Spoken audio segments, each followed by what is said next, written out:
রান্না বিষয়ক কিছু দরকারি টিপস।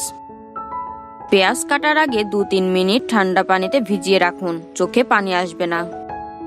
চিনির পাত্রে পিঁপড়া রোধ করতে কয়েকটি লবঙ্গ চিনির পাত্রে রেখে দিন, পিঁপড়া আর আসবে না।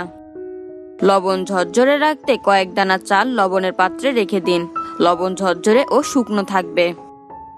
হাত থেকে রসুনের বাজে গন্ধ দূর করতে আপনার হাত কিছুক্ষণ স্টেনলেস সিঙ্কে ঘষুন, হাত থেকে রসুনের গন্ধ দূর হয়ে যাবে। ডিম ভালো কিনা পরীক্ষা করতে একটি পাত্রে পানি নিয়ে ডিমগুলো ডুবিয়ে দিন। যে ডিমগুলো ভেসে থাকবে তা ভালো, আর যেগুলো ডুবে যাবে বুঝে নিতে হবে সেগুলো ভালো ডিম নয়।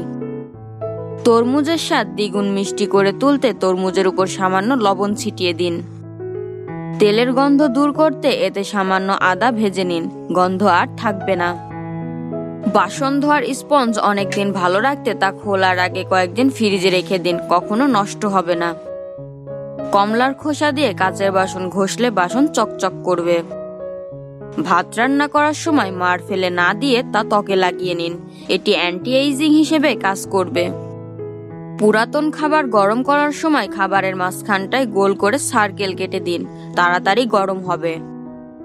অনেক সময় ডাল, ভাতের মাড় ইত্যাদি ফুটে চুলোতে পড়ে যায়, ঠেকাতে একটি কাঠের চামচ পাত্রতে রেখে দিন, চুলোতে আর পড়বে না।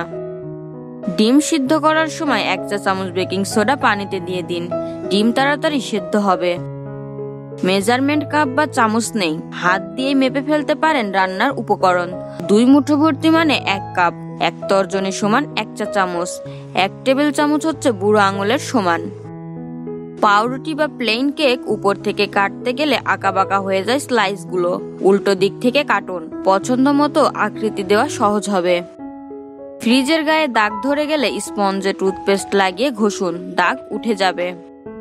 পিতলের বাসন ঝকঝক করে তুলতে কফোটা সেলাই মেশিনের তেলে হলুদ গুঁড়ো মেশান, এ তেল ঘষে তুলুন, বাসন দেখবেন নতুনের মতো দেখাচ্ছে।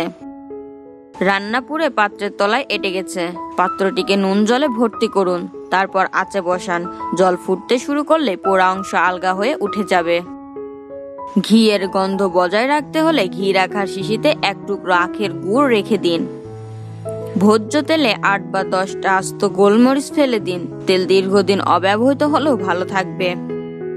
দীর্ঘদিন বাইরে পড়ে আছে দুধ, ভয় হচ্ছে আঁচে বসালেই কেটে যাবে। আঁচে বসানোর আগে দুধে 1 চিমটি সোডিয়াম বাইকার্বনেট মিশিয়ে নিন, দুধ কাটবে না। বিস্কুটের টিনে 1 টুকরো ব্লোটিং পেপার রেখে দিন, বিস্কুট মিয়ে যাবে না। দুধ পড়ে গেলে বা দুধ থেকে পোড়া গন্ধ দূর করতে হলে তাতে পান পাতা ফেলে কিছুক্ষণ ফুটিয়ে নিন, পোড়া গন্ধ কেটে যাবে।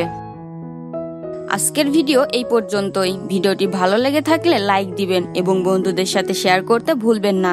আর এখনো যারা আমার ইউটিউব চ্যানেলটি সাবস্ক্রাইব করেনি তারা সাবস্ক্রাইব করবেন এবং ফেসবুক পেজে অবশ্যই ফলো করবেন।